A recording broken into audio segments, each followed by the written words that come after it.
What's up YouTube, it's Matthew here. Welcome back to my channel. In today's video, I'm going to share with you all the numbers behind my recent rental property investment. As you all know, if you saw a video probably about a week or two ago, I purchased my very first buy and hold. It's a duplex property that came with renters already cash flowing. The property was built in 1961, brick veneer property, classic concrete slab foundation. You all probably have them around your area, especially if you're living on the East Coast or in the South of America. But this property is a great investment for me. I had to put money down and everything like that. And so in today's video, I'm going to break down more of that, like the down payment requirements, what I had to have in order to qualify for a specific loan, and then also just talk about the cash flow of this property because currently, since owning it about 2 weeks, I did have some expenses, and I just want to start early on the right track of keeping track of all my expenses on a Google Sheets or an Excel spreadsheet, something like that, because knowing your numbers, knowing where your money is going is key, and everything like that. So hope you all enjoyed this video. I'm going to make more and more videos as I build up my rental property portfolio about the numbers behind owning a rental property investment, and just talk about a little bit of the updates that I want to do on the property, which I already kind of budgeted in even before closing on the property, so it won't affect my cash flow. It's just like part of the closing costs, you can say. So let's head right into the Google Sheets. So right here, I have this Google Sheet. It's just a rental property calculator from the Clever Rental Properties. I don't know the exact website. If you look up the Clever Rental Property Calculator, you'll find it. So shout out to them. If you all want to use something to analyze deals and to just make sure your numbers work before making an offer on the property, I would use a Google Sheets just like this. All right, so this property, as I stated before in the previous video, that this property, it got appraised for $200,000. It was listed for sale by owner at $199,000.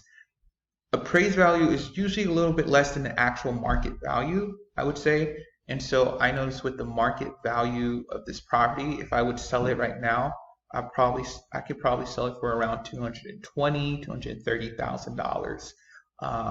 And so I was able to get this property at $183,000. Talked with the seller. I was like, "Are you open to $180,000?" He said yes, but I didn't want to pay for my agent's fee, the buyer's fee. It was a 2% commission fee, and so I just put it into the sales price so I can pay it off over time. And then the seller gave me a credit of $3,600 at closing, right? And so it is essentially, I am paying $180,000, but I'm just implementing the $3,600 into a mortgage, if that makes sense. Property taxes is $1,344. We just had our big assessment, and so this recently happened, so this didn't change. For a duplex, it's not bad. I put the after repair value at $225. Our purchase closing costs were around $7,500. This is some of the breakdowns of the fees, points, title, escrow, inspection fee. Cost me $415. Appraisal fee cost me $725 because this is an investment property, so it's a little bit more expensive. It would have been like $500. And then I'm going to set aside $10,000 to do updates along the couple of weeks or months. So just save my money so I can build that amount and slowly maybe replace a window, put a gutters on the property and other things like that. I had to put 25% down, so my loan amount is $137,700. My interest rate is actually 6.125. It's amortized over 30 years. This is my total gross rent, so it's $995 on each side, so it brings the total to $1,990. Monthly insurance, I got a really good rate, so it's around $700 a month. It's actually like $670, but they have a $30 annual membership fee, so I just put $700. And then this is the breakdown of my property taxes per month. And so all in escrow and everything, I'm around $1,000, $1,004, which is really good. And my total income is $1,990, right? But what really helps is this big down payment that I had to do. What else? So these are some variable landlord paid expenses that I allocated. So it's around 20% for CapEx, repairs, and leasing fees, right? Because I am using the software to collect rent and I have the premium version. Yes, I can have the free version, but the premium version is like $5 for each unit. So it's not really $20, it's actually $10. But I just wanted to be super conservative and I put 20% aside for variable expenses because yes, I may not spend $20 a month on this, but this may be $250 one month for repairs, right? Or I just need to set this money aside for maybe 3-4 years down the road, I'm going to have to replace the roof, right? So this is super conservative. Honestly, vacant, it's not vacant right now, but I'm still allocating something right there. And so a lot of this can be will be cash flow in the future. And then just regular future assessment. So this is a really good property calculator. Make sure you all Google search it if you're looking for something. Let's break down the cash flow right now. So right here, I have the purchase price, I have the monthly income, monthly expenses, right? And then I'm cash flowing around $565 a month. And this is being super conservative, right? Looking at these variable expenses right now, I don't have any vacancies. I did have to repair something recently. We'll look at that too. And there's no cap expenditures because I'm putting like the updates that I need to do. It's not exactly cap. It is, but not at the moment since I kind of already baked that into my closing costs of my purchase price and whatnot. But yeah, so this in reality can be closer to $800. Right, but I'm being super conservative, so that's around $250 for each side since this is a duplex cash flowing. Net operating income, total cash needed, so this includes my closing costs, my down payment, and the $10,000 that I allocated for renovations. Purchase cap rate is 9.16, not bad. Pro forma, cash on cash return is 10.69, right? So this is being super conservative. If we look at, let's just take this out. Let's say we put vacancy to 0%, right? Let's put cap expenditures to 0% right now. And let's put leasing fees to 0.05. That didn't work.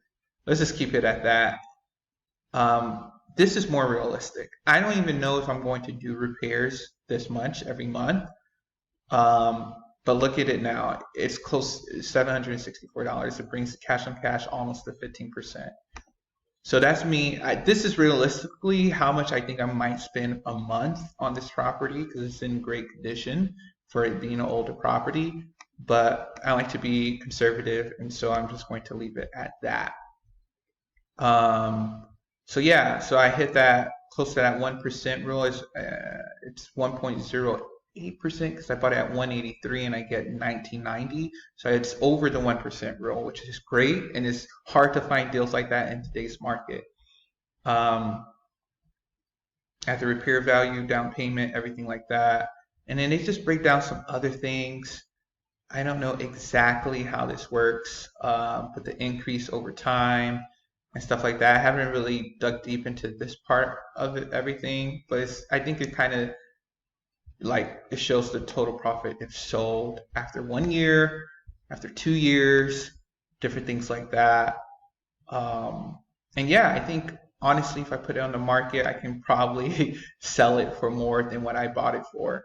Most definitely. Now I just want to show you all my expenses for the past 2 weeks because I did do a few things on this property. Here are some things that happened. So I did collect only $1,900. The reason it's not $1,990 is because I closed on the 31st of May and I collected rent on the 1st of June.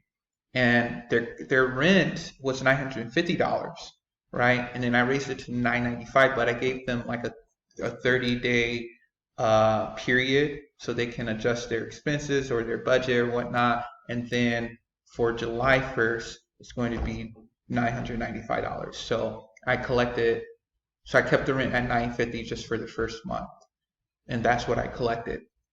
So right here, I had a plumbing fee because I think I overanalyzed the inspection report and I saw that the water pressure was high, and so I had a plumber come look it out, gave me a quote to put a regulator on one of the pipes. I was like, I don't know. He was going to charge me like $1,100, but his service call fee was $79. The AC in one of the units, I do have a warranty, but they were just taking too long, and I called someone. I found a really good person, charged me $100 to put new refrigerant, and I put a new filter on the property. So that's where you see that charge right there. So that's $100 for that fee. And then plumbing, I brought another plumber out to check it. He showed me that the pressure was not high on any of the valves outside or anything like that, and so the water pressure was fine, right? But he still charged me $150 because one of the spigots was leaking, and I learned my lesson because I could have easily just went to Ace or Home Depot, buy spigot for what, like $30, buy something to turn off the water from outside. My total cost would have been like less than $50, right? But a plumber, he was going to charge me $75 service call fee, and he knows what to do, and he actually taught me what to do for next time. He was like, hey, next time, just send me a picture. I can let you know what you can do instead of me coming out and me charging you this much money for stuff. So he was an honest plumber. He got his money. I learned my lesson. But I'm glad that I found out that the water pressure wasn't too high and that I could easily change certain things. But I just don't want to be too involved with maintenance. I don't want to start on that path because it's hard to get yourself out of that. Boom. I haven't paid the mortgage yet, but I still implemented that into my expenses of $1,000 for $4. So that's the total cost expenses so far for this month. All right, so the summary. So right now I'm profiting $542, right? So they're paying off my mortgage, and plus I'm making another $542 so far this month. Hopefully there's no other repairs or maintenance needed on the property. I still want to get some quotes for some updates I need on the property, but that's essentially it. I'll keep you all updated. Maybe I'll do a monthly income expense for my rental properties, and I can break down this monthly budget for you all. But yeah, this was great. I think this is really cool to just break down the numbers and everything like that. Just talking about some of the updates that I want on the property.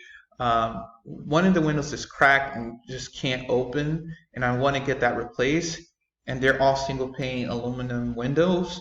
And in total, yeah, it's fine. Like most of the windows are fine, but I think it would be a good idea just to replace all the windows. There's 14 windows total since there's 2 units. And in today's market, it's just, I got 2 quotes so far, and they're around $10,000. But I want gutters because I think one of the main issues with properties that you want to avoid is water, right? Getting water away from your property.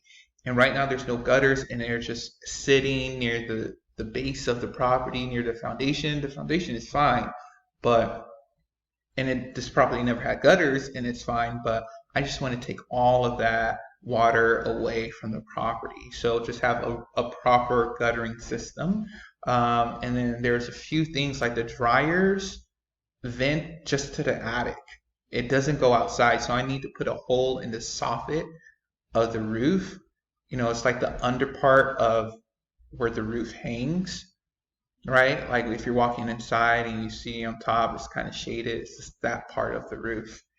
And then a few other minor updates, like fix some bricks that's just kind of falling off, and other things like that. They have an old dish, like cable network that people don't use anymore, so I just kind of want to remove that, things like that. So I'll keep you all updated on all that. But so far, a quote that I had, a complete quote for all of that was around 13,400. I'm trying to get it less than 10,000. It might be tough.